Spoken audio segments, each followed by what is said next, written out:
Welcome back to the Star Monroe Show. This is part 11 of my exclusive mini-series, The Wild Love Affair. 12 intimate conversations on coming home to who you truly are through embodiment. We're going to be diving into that a little bit more today. Devotional living and deeper intimacy.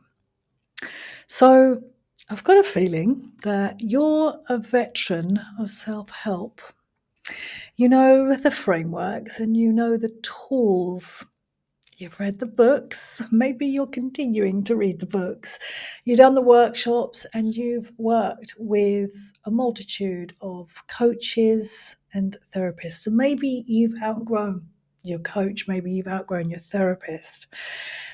You can name your attachment style, map your nervous system states, and you can articulate your emotions. The thing is, right where you are now in your life, you're not searching for another habit stack or an upgraded morning routine or another journaling prompt.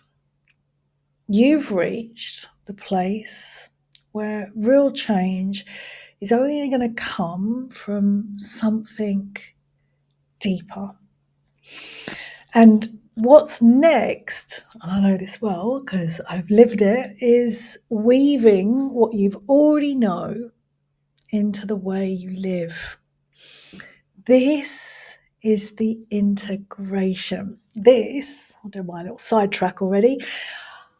This is what I did this year. My life was moving so fast has been moving so fast the last couple of years. And in that fastness, that false urgency that we all get hooked on, I lost myself. I lost my connection to my soul, my body, my wisdom, my rhythm. When I'm out of whack with my rhythm, nothing works well.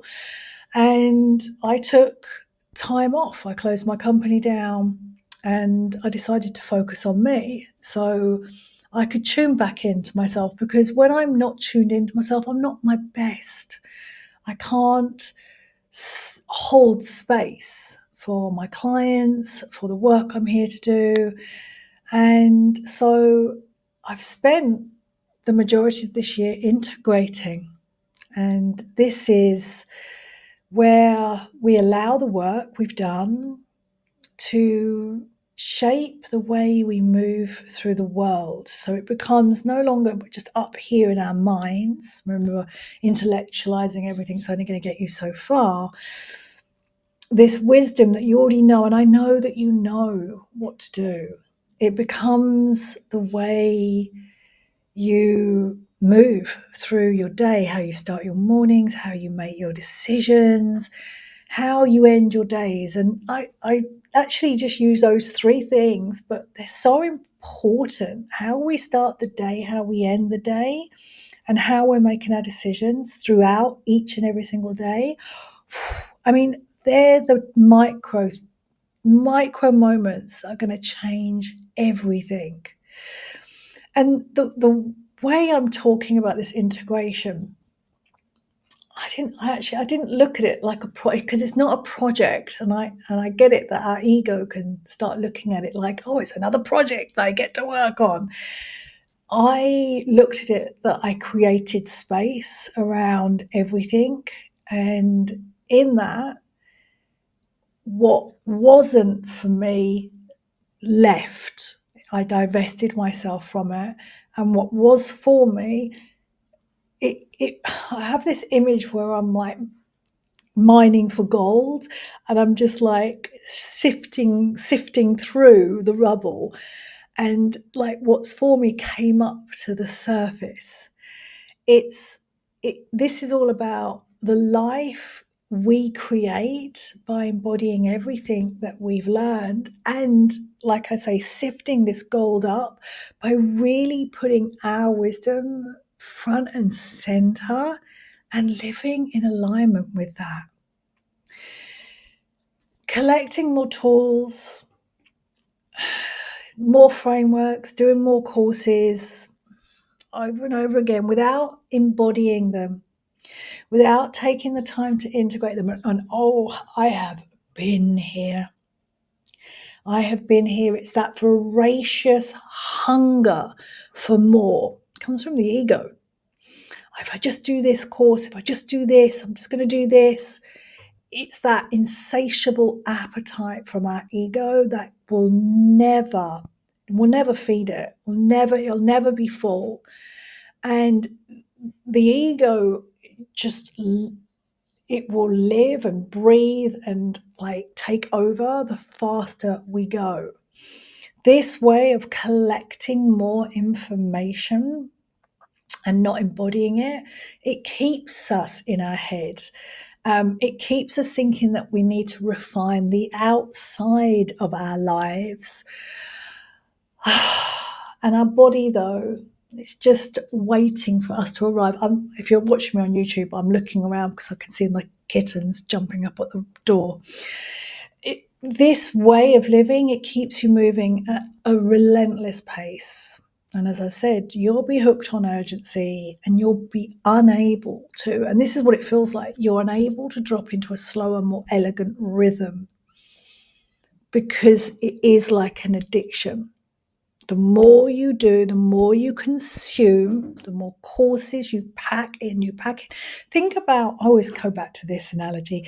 Have you ever seen, you might have seen adverts or seen it on social media, the program Hoarders, where people just hoard stuff in their houses and they jam pack it full of things over and over again. That's what your inside of your brain looks like if you keep consuming and not integrating. This is, so I love this work. It's just so much more freedom, liberation sits here in all of this. This is the art of unhooking from urgency. And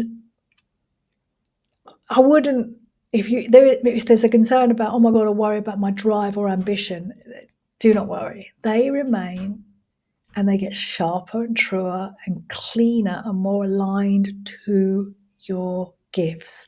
And the thing is, when we're in this place, we only see what we can see. And so what I know is there's so much more available for you. And it is this process of divesting, of clearing out, simplifying, so you can really attune yourself, you align yourself with yourself. Align yourself with yourself. Lots of yourselves in that. And by doing this, your life reflects who you are. It's such an elegant way to live. And you create a way of life that feels good to you. You create a life where you no longer want to escape from, where you trust your wisdom. You stop listening to the outside noise. The outside noise is never going to stop. You just stop being enmeshed in it and you come back to you over and over again. And you move through your days, your weeks, your months in a way that nourishes you. Your next stage of growth is letting your wisdom become your default. It's turning your inner knowing into a sustainable, embodied way of being. This is how you move from doing the work, consuming, to being the work. And this is the hallmark of the unhurried woman. She refuses to rush. She leads from within. The Unhurried Woman event, my private online experience, is opening her doors very soon, 29th to the 31st of August. And it's the space for you to immerse yourself in my wisdom, my ways, and unhook yourself from false urgency so you can return to your body, rhythm, and wisdom. And it's also the perfect opportunity to discover if the school of devotional living is your next step to coming home to yourself. Everything you need is in the show notes. And until next time, in devotion.